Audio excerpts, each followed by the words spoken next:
Jehu entered in the gate, she said, "Have you come in peace?" He looked up to the window and said, "Who is on my side?" "Who?" And two or three eunuchs looked out at him. Jezebel's upstairs this thing, and 2-3 eunuchs stuck their heads out, see who's hollering. And he said, "Throw her down." That's verse 33. And so they threw her down. The eunuchs pitched her out the window. This is Jezebel, Ahab's wife. She was a queen. They threw her out. Her blood splattered on the wall, on the horses, and he drove over her.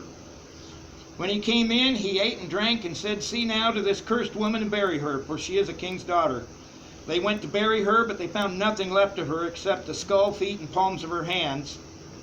They came again and told Jehu. He said, "This is the word of the Lord, which he spoke by his servant Elijah. In the portion of Jezreel shall dogs eat the flesh of Jezebel."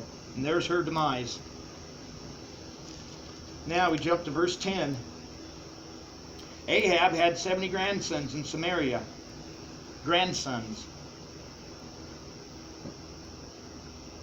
That means they're sons too, to have 70 grandsons. Jehu wrote letters. And he goes on down, he writes letters. And anyway, the people were scared of Jehu, and they went and took Ahab's grandsons, 70 of them, cut their heads off, handed them over, and they were piled in baskets at the city gate. Anyway, Jehu goes on and he keeps doing this. They're literally wiping out Ahab right down to the dirt. There will be no heirs left of Ahab. Okay? Now, then Jehu goes now. He came to Samaria and ran into some more people. And he killed them. Then here in chapter 10, 2 Kings 10:18, 17, when Jehu came to Samaria, he slew all who remained of Ahab's family in Samaria till he had destroyed them all, according to what the Lord said to Elijah. 18, Jehu assembled all the people and said to them, "Ahab served Baal a little, but Jehu will serve him much." 19, so call to me all the prophets of Baal and all his worshippers and all his priests, let none be missing, for I have a great sacrifice to make for Baal. Whoever is missing shall not live.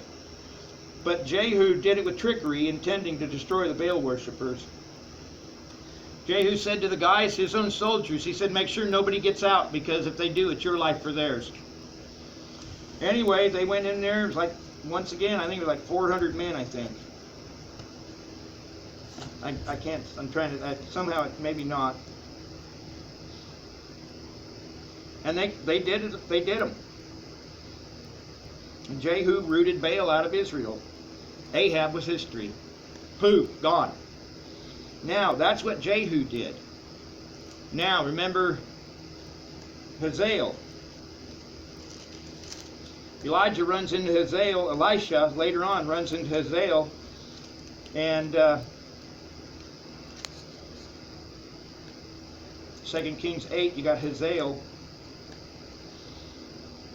Hazael came to Elisha to ask him a question. He took a present with him, a very good thing. And he said, "Your son, Ben-Hadad, king of Syria, has sent me to you asking, shall I recover from this disease?"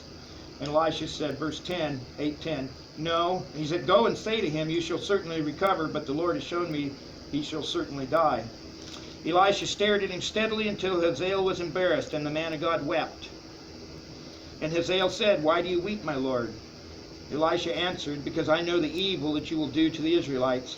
You will burn their strongholds, slay their young men with the sword, and dash their infants in pieces, and rip up their